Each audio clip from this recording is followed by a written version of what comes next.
เอาสบายดีปีใหม่พี่น้องเอ้ยมื้อนี้สิไปลิ้นปีใหม่เด้อนี่เด้อสิไป2 คน พี่น้องเอ้ยปีใหม่อยู่รัสเซียกำลังเลือกก่อนพี่น้องเอ้ยโอ้ตัวนี้ติตัวนี้แหละนี่ของรัสเซียเลยนี่ตัวนี้แหละเบิ่งเอาตัวนึงพอดีได้มาแล้วเอาเลยซะเบิ่งอันนี้เอาตัวนึงก็ไปกินต่อโอ้มีแต่ตัวแซ่บๆพี่น้องเอ้ยสิกินอย่างละเขานี่สิปีใหม่เด้อพี่น้องเอาตัวนั้นก็เอาแก้วเดียววะลองชิมมึงเคยกินเหรอรัสเซียว่ามีอย่างไรไว้ตัวใดก็เ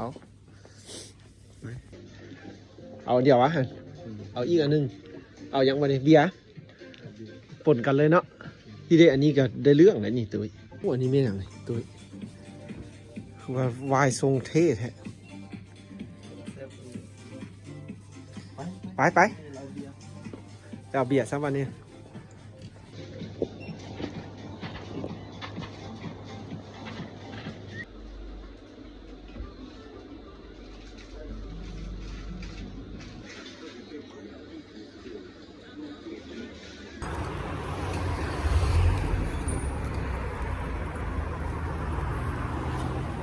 สบายดีปีใหม่พี่น้องเอ้ยสิไปย่างลิ้นแล้วน้องวันนี้เนาะปิกนิกสอง ปีใหม่พี่น้องเอ้ยสิไปย่างลิ้นแล้วไปกินข้าวปลาหน่อยนึงตอนนี้กำลังซื้อเอาเครื่องดื่มพี่น้องเอ้ยเป็นเครื่องดื่มเนาะบ้านเขาปีใหม่พี่น้องเอ้ยฉลองปีใหม่ยูรัสเซียเป็นแนวนี้ได้พี่น้องเอ้ยไป2 คนไปนั่งลิ้นพี่น้องเพราะว่าอยู่เฮือนก็ได้เบิ่งแต่คลิปผู้อื่นเห็นข้าเจ้าลิ้นพี่น้องเลยปีใหม่นะอันนี้ไปกับหมู่2 คนไปนั่งลิ้นเด้อสบายดีปีใหม่เมื่อทุกคนอันนี้ยูรัสเซียเด้อพี่น้องเอ้ยก็เบียร์ละเต็มผงแล้วก็มีปิ้งไก่พี่น้องเอ้ยสิไปนั่งลิ้นน้อยเดียวแล้วก็มาเพราะว่าอากาศมันหนาวอยู่พี่น้องเอ้ยอยู่นี่อากาศยูรัสเซียยังเย็นเลยพี่น้องเอ้ยบดมื้อนี้นะดังไฟขัดฟุตขัดดังไฟแล้วเขาซื้อเอาตัวดิฟมันไปปิ้งน่ะลองเบิกพี่น้องเลยปีใหม่สบายดีเบิร์ดสุขคนสุขภาพแข็งแรงเด้อปีใหม่ฟ้าใหม่อันนี้แมนพวกเขายูรัสเซียไปย่างลิ้นปีใหม่ยูรัสเซียเป็นแนวนี้แหละพี่น้องเลยฉลองปีใหม่ยูรัสเซียได้ซ้ำนี้แหละเนาะ2 คนพี่น้องเลยย่างลิ้นเด้อเบิ่งบรรยากาศที่เป็นยังไงเขาสิไปแคมป์แม่น้ำคนแหละพี่น้องเลยอาจิเล่ากินเบียร์ยากได้พี่น้องอยู่รัสเซียนะกินอยู่เฮือนก็ได้กินมิดมีอันนี้สิไปย่างเล่นพี่น้องเลยลองงามวะสาวรัสเซีย งามเนาะมันหนาวอ่ะมันหนาวนะอากาศเนี่ยเนาะโอ้นี่แล้วบ่มีแดดเลยไปจักชั่วโมง2-3 ชั่วโมงมาเนาะดั่งไฟบ่ได้พี่น้องคันดั่งไฟได้ก็สิเอาตัวที่เป็นซีนดิบบ่ใกล้ดิบไปปิ้งพี่น้องบ้านเฮิรนดั่งไฟสะสายบ่ได้พี่น้องเอ้ยเฮ็ดหยังก็ยากเด้อคันเว้าเรื่องความม่วนซื่นสิคืออยู่บ้านเฮาแล้วมาเทียบใส่อยู่พี่บ่ได้พี่น้องบ้านเขาเจ้ามีแต่ระเบียบความจบความงามพี่น้องเอ้ยอันนี้มันเฮ็ดเกี่ยวกับอันนี้วะตู้จ่ายเงินว่าซัดตู้จ่ายเงินอันรถที่มาจอดอยู่นี่นะดิอันนี้ก็เคยเอ็ดคลิปอันนี้มู่ก็ยังโมโหได้มาเหมือนกัน อันนี้ก็โมโหคือกันเขาก็ได้แต่เอ็ดคลิปลงแล้วเพิ่นบอกว่าเป็นตู้จ่ายเงินแต่อีกก็งงอยู่เป็นตู้จอดรถนี่ค่าจอดรถนะอันนี้ค่าจอดรถอันนี้ก็โมโหคือกันครั้งแรกวะนี่ใครมาจอดรถอยู่ในสถานที่นี้แล้วแบบเสียเงินอยู่นี่เลยค่าจอดรถว่าสันพันว่าตู้ค่าจอดรถคิวรถเมล์ได้ข้างหน้านะคือคนจีนครับ บุญปีใหม่ลาวอยู่รัสเซียเพิ่นบ่ฮู้จักได้พี่น้องเลยมีแต่เฮาฮู้เอง เรียนจะอยู่นี่ บอลลิงกีฬา นี่ แม่นครับบ่มหาวิทยาลัยแล้วบ่หั่นน่ะขับรถ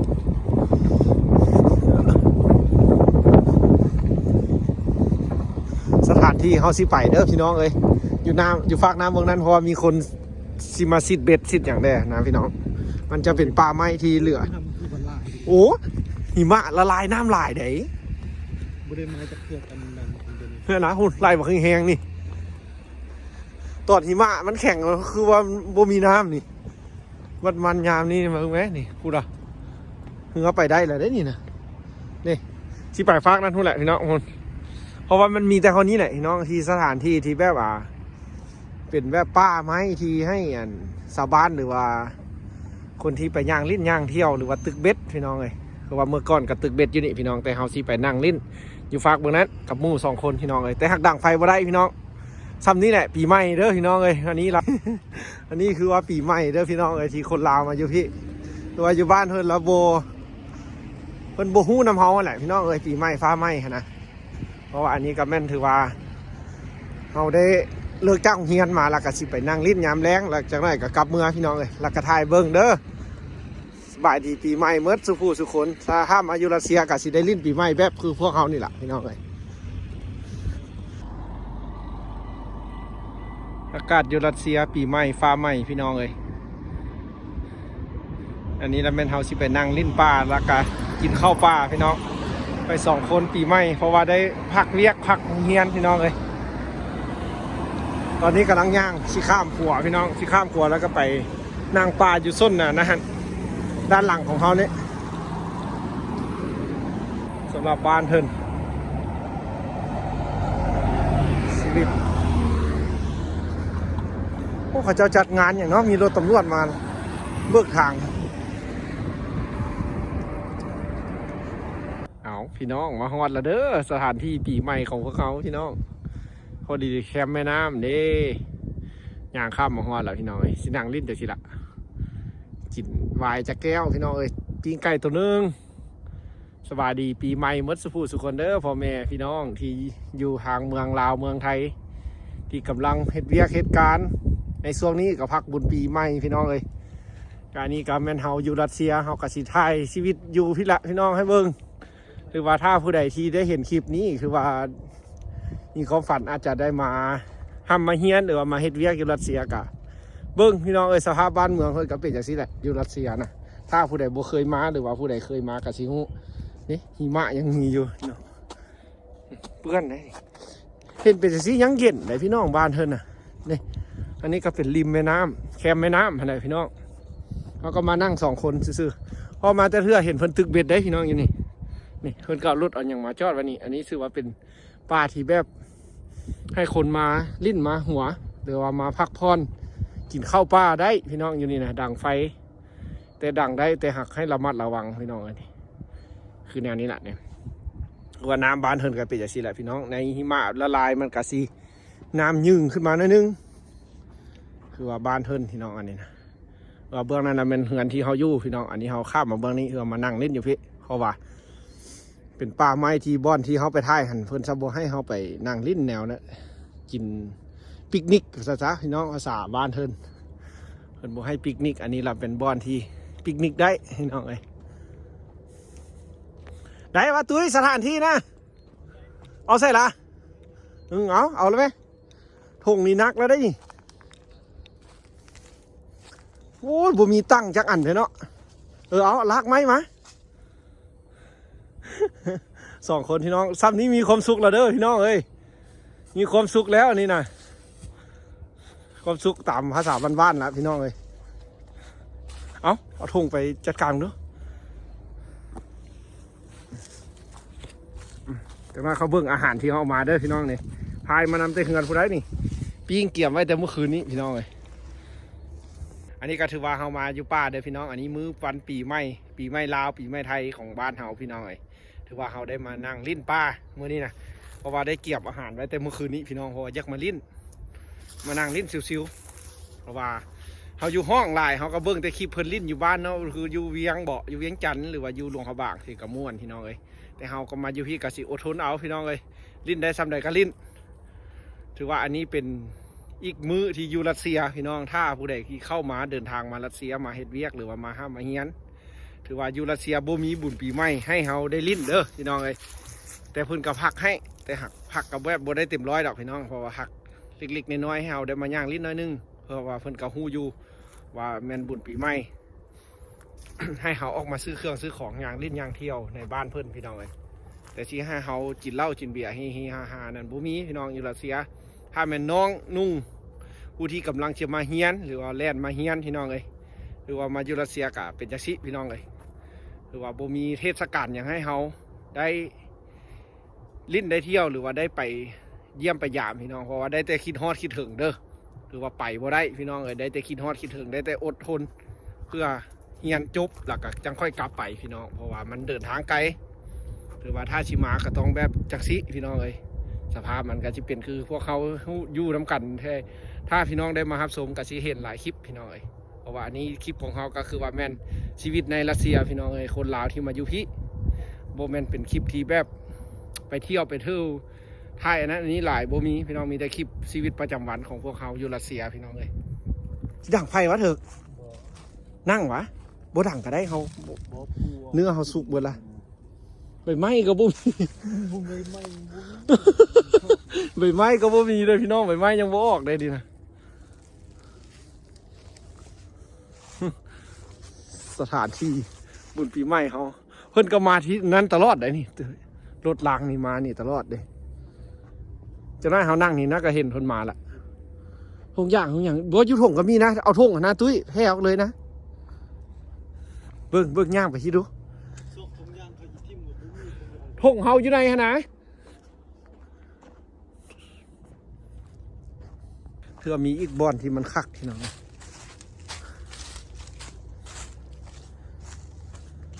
สถานที่ที่คักบ่อยู่พี่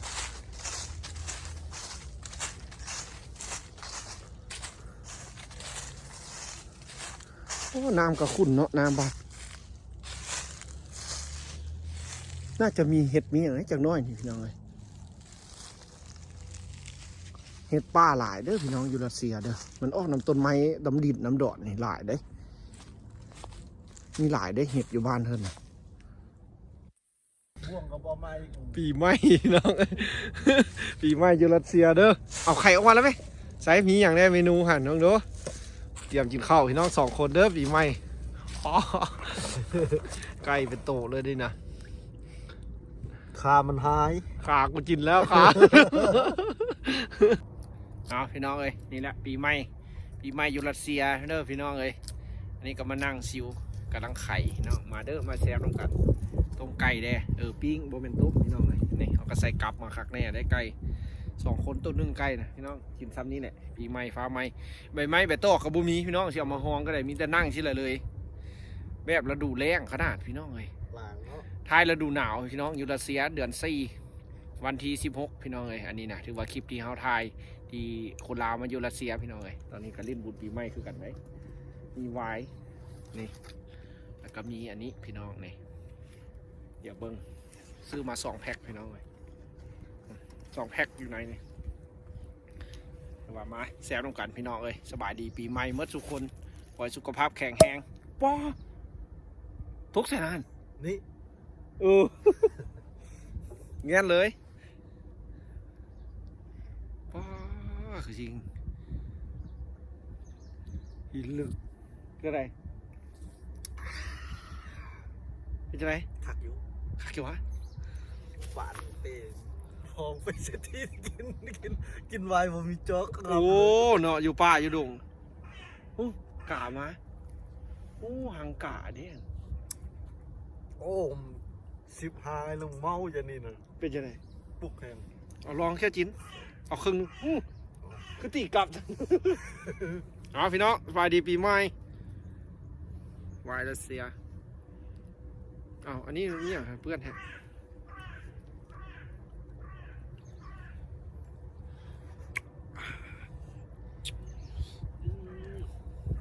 โอ้มันก็แซ่บปานนั้นละ ถ่ายรูปให้มา หักขาไก่มาให้กินได้ไหมปิ้งไก่ปิ้งแต่คืนนี้ผู้ใดนี่นะ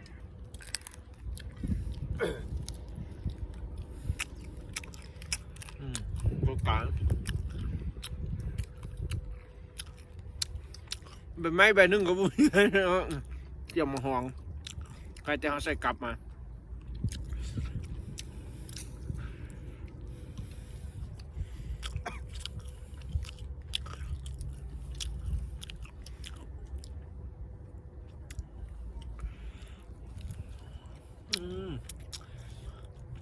ขาก่อนคันดั่งไฟได้เนาะ ดังไฟได้ข้าวซุป ดั่งไฟเนี่ยหนาวคุณมันหนาวก็ดั่งเลยก็หนาว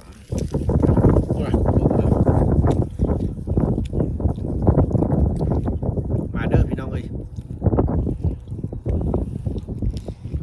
ชีวิตต่างแดนแบบนี้แล้วไอ้บ่เคยไปต่างแดนบ่ฮู้พี่น้องเอ้ยบ่มีความสุขหาบ้านกูมีบ้านไหนเนาะชื่อคือบ้านเฮาเนาะได้มาจังฮู้เด้อพี่น้องเห็นเป็นจังซี่ก็เป็นความสุขอันนึงละได้นี่พี่น้องเฮ็ดหยังทายฮู้วะ บ่อันคลิปกู โอ้โธ่สิเอาคลิปอีกลงคลิปอีก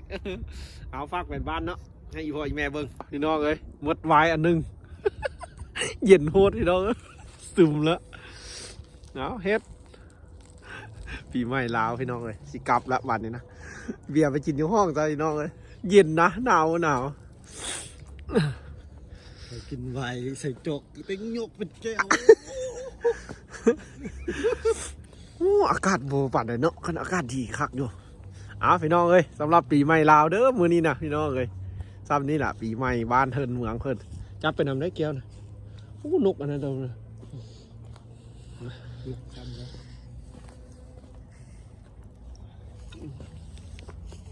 เอาทิพย์จับไปเอาไปใส่ขี้เหงื่อเอาพี่น้องเมืองบ้านนี่นะ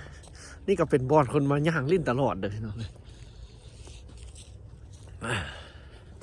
ผ่านหมู่บ้านหมู่ซองพี่น้องเอ้ยส่วนสิได้มาเห็นบ้านเพิ่นสิได้มานั่งลิ้นนั่งอยู่เฮือนก็ได้คือกันหั่นล่ะพี่น้องแต่หักอยากมาชิวๆแต่อากาศสมมื้อนี้บ่เป็นใจเว้ยเย็นโหดเนาะหนาวนี่ก็เป็นหมู่บ้านหมดนะพี่น้องแถวนี้นะเป็นเขตศาลเมืองบ้านคันดีทางขี้เหงื่อทางหน้านี่พอดีซึมเนาะพอดีย่างดุมันพ่อเห็ดลิ้นจืดดีเลย มีมุกทุกต้น มีหัวหลายต้นแฮะพ่อเห็ดลิ้นจืดต้มใส่น้ำเลยกินเพื่อสุขภาพเลยแบบหนังแต่เก้าแต่กี้แล้วแม่นคือเลยพี่น้องเลยเขามาอยู่จังสินะเบิ่งไม่เห็ดอันนี้ก็โป้เต็มต้นไม้เลยบ่อนี้ก็ได้อุ่นต้นนั้นก็ได้จังน้อยนี่อากาศอุ่นคนอื่นเห็ดขึ้นขนาดไหนเนาะต้นไม้โดเห็ดปกติหลายเอาพี่น้องย่างกลับเด้อขอบใจพี่น้องที่รับชมหรือว่าชีวิตอยู่พี่น้องเลยเล็กๆน้อยๆซองน้อยๆนี่แหละพี่น้องเลยชีวิตประจำวันคนลาวมาอยู่รัสเซียก็มานั่งลิ้นพี่น้องเลยเปิดหูเปิดตาคนขายนั่งลิ้นขายเครียดสมองพี่น้องเลยอยู่ใส่กระบอกคือบ้านเฮาแหละพี่น้องเอ้ยแถวนี้ก็เป็นหมู่บ้านเด้พี่น้องเลยมือหน้าเด้อสิมาถ่ายให้เบิ่งอีกพี่น้องนี่คักในรัสเซียพี่น้องเฮามากขนาดได้มาในชนบทแบบนี้แต่ว่าแถวนี้ก็เป็นหมู่บ้านอีกอันนึงพี่น้องเลยที่อยู่แคมป์แม่น้ำเดี๋ยวมื้อหน้าเขาสิมาทิมอะไรตีหันเอาพี่น้องมือบ้านนี่นะสองคนเบียร์จินโบเบิร์ตเบียร์ยังซองแฮกอยู่ข้างหลังนี่เบิ่งมันทางบ้านเทินหมู่บ้านนั่นนี่พี่น้องมันทางเข้าซอยกับแบบนี้พี่น้องอยู่รัสเซียไปกลับเอาพี่น้องเอ้ยมันหนาวโพดพี่น้องเอ้ยสำหรับมื้อนี้เด้อเฮาทายอันเฮามันย่างลิ้นปีใหม่พี่น้องเอ้ยสำหรับคือว่าปีใหม่บ้านเฮาว่าสันสาเฮาก็บ่ได้มานั่งลิ้นอยู่นี่พี่น้องเอ้ย ถือว่าอันนี้ก็เป็นชีวิตประจำวันอยู่รัสเซียพี่น้องเอ้ยที่ถ้ามารัสเซียก็สิได้เจอแบบคือพวกเขานี่แหละ ถ้าเป็นคนลาวได้พี่น้องถ้ามาเอ็ดเวียเอ็ดการกะซีมีชีวิตดีกว่านี้พี่น้องเลยแต่คันเป็นนักเฮียนกับซ้ำนี้แหละบ่ลื่นกันซ้ำนี้แหละพี่น้อง คือว่าปีใหม่ได้แต่คิดฮอดบ้านพี่น้องเลยถือว่าแต่เฮาได้มาเท่านี้ก็โอเคแล้วดีใจแล้วพี่น้องเลยนั่งลิ้นนั่งหัว